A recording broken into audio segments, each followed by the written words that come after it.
Transient voltage surge suppressors, often abbreviated as TVSS, are crucial components for protecting electrical and electronic equipment from voltage spikes. Understanding the voltage limitations for these devices is essential for proper installation and ensuring effective surge protection. The answer to the question is 300 volts. This means that transient voltage surge suppressors are typically installed on circuits with a voltage of up to 300 volts. The reason for this voltage limitation stems from safety considerations and the design characteristics of common TVSS devices. Higher voltage circuits require different surge suppression technologies and designs to handle the increased energy levels associated with voltage transients. Transient voltage surge suppressors work by diverting excess voltage away from sensitive equipment. They contain components such as metal oxide varistors, also known as MOV, and silicon avalanche diodes, which are designed to clamp the voltage at a safe level. When a voltage surge occurs, these components quickly switch to a low impedance state, providing a path for the surge current to flow to ground. By limiting the voltage, the TVSS prevents damage to connected equipment. The voltage rating of a TVSS is a critical parameter that determines its suitability for a particular application. It is important to select a TVSS with a voltage rating that is appropriate for the circuit being protected.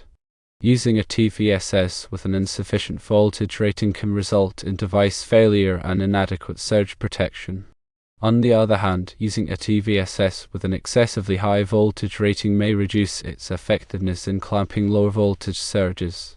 To ensure proper selection and installation, it is crucial to consult relevant electrical codes and standards, such as the National Electrical Code, also known as NEC, in the United States.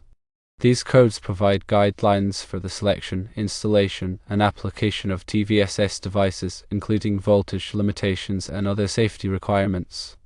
The NEC provides specific articles and tables that address surge protection requirements for various types of electrical systems. Some older editions of the NEC might have contained language that could be misinterpreted, particularly regarding circuits exceeding 1000 volts. However, current editions clarify that TVSS devices for general use are typically intended for circuits up to 300 volts. For higher voltage applications, specialized surge protection devices and systems are required. These systems often involve different technologies and installation practices compared to standard TVSS devices. When installing a TVSS, it is important to follow the manufacturer's instructions and any applicable electrical codes. Proper grounding is essential for the effective operation of a TVSS. The grounding path should be as short and direct as possible to minimize impedance and ensure that surge current is safely diverted to ground. The location of the TVSS is also important.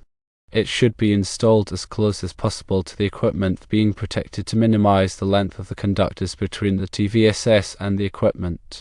This helps to reduce voltage drops and inductive effects that can degrade surge protection performance. In addition to voltage rating, other important parameters to consider when selecting a TVSS include surge current capacity, energy absorption capability, and response time.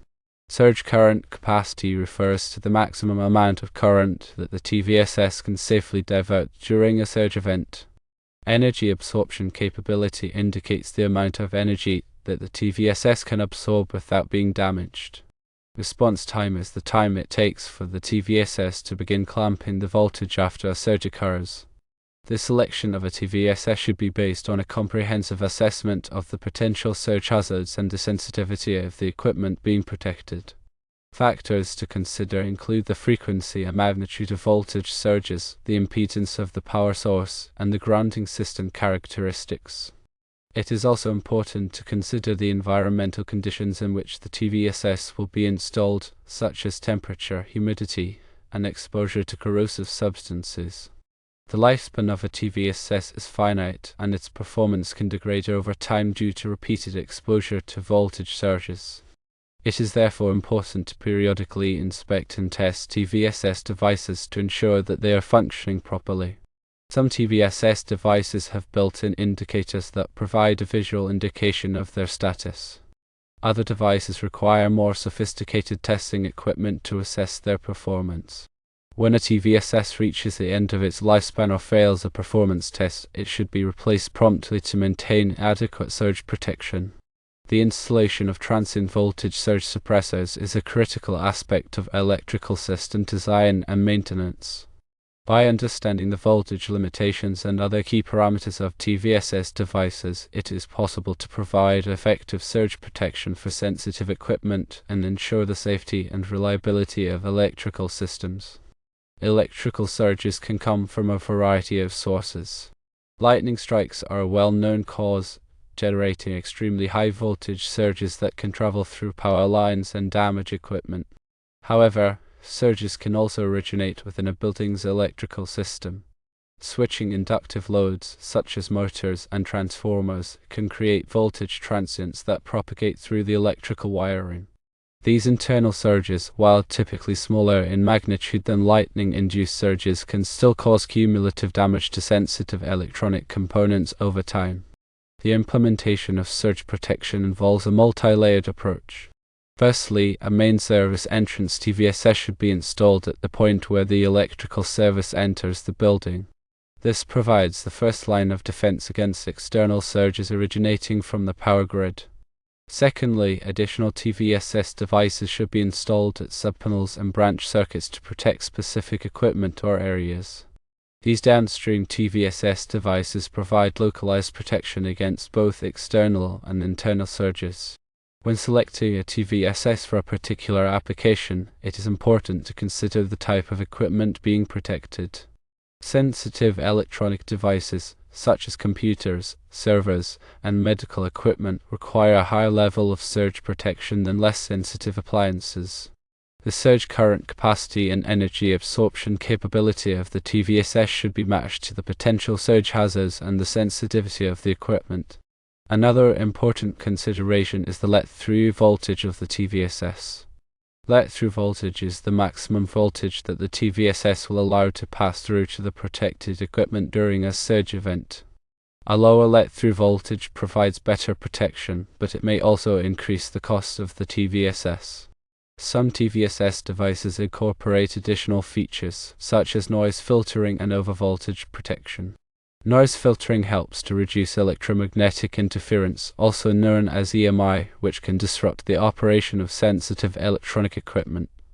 Overvoltage protection provides an additional layer of safety by disconnecting the power supply to the protected equipment if the voltage exceeds a safe level. The effectiveness of a TVSS depends not only on its design and specifications, but also on its proper installation and maintenance. The TVSS should be installed by a qualified electrician in accordance with the manufacturer's instructions and all applicable electrical codes. Proper grounding is essential for the effective operation of a TVSS. The grounding path should be as short and direct as possible to minimize impedance and ensure that surge current is safely diverted to ground. The TVSS should be inspected periodically to ensure that it is functioning properly. Some TVSS devices have built-in indicators that provide a visual indication of their status. Other devices require more sophisticated testing equipment to assess their performance. When a TVSS reaches the end of its lifespan or fails a performance test, it should be replaced promptly to maintain adequate surge protection. In addition to installing TVSS devices, there are other measures that can be taken to reduce the risk of damage from voltage surges. These measures include using surge protective power strips, unplugging sensitive electronic equipment during thunderstorms, and installing lightning rods on buildings. Surge protective power strips provide a convenient way to protect multiple devices from voltage surges. These power strips typically contain a built-in TVSS that clamps the voltage at a safe level. Unplugging sensitive electronic equipment during thunderstorms is a simple and effective way to prevent damage from lightning-induced surges. Lightning rods provide a direct path for lightning current to flow to ground, protecting the building and its contents from the destructive effects of a direct lightning strike. The selection and installation of surge protection devices should be based on a comprehensive risk assessment that takes into account the potential surge hazards, the sensitivity of the equipment being protected, and the applicable electrical codes and standards. qualified electrician can provide guidance on the selection and installation of surge protection devices and ensure that the electrical system is properly protected against voltage surges. In summary, transient voltage surge suppressors are an essential component of electrical system protection. They protect sensitive equipment from voltage spikes that can damage or destroy electronic components. Understanding the voltage limitations and other key parameters of TVSS devices is crucial for selecting and installing the appropriate surge protection for a particular application. By following proper installation practices and regularly inspecting and maintaining TVSS devices, it is possible to ensure the safety and reliability of electrical systems and protect valuable equipment from the damaging effects of voltage surges.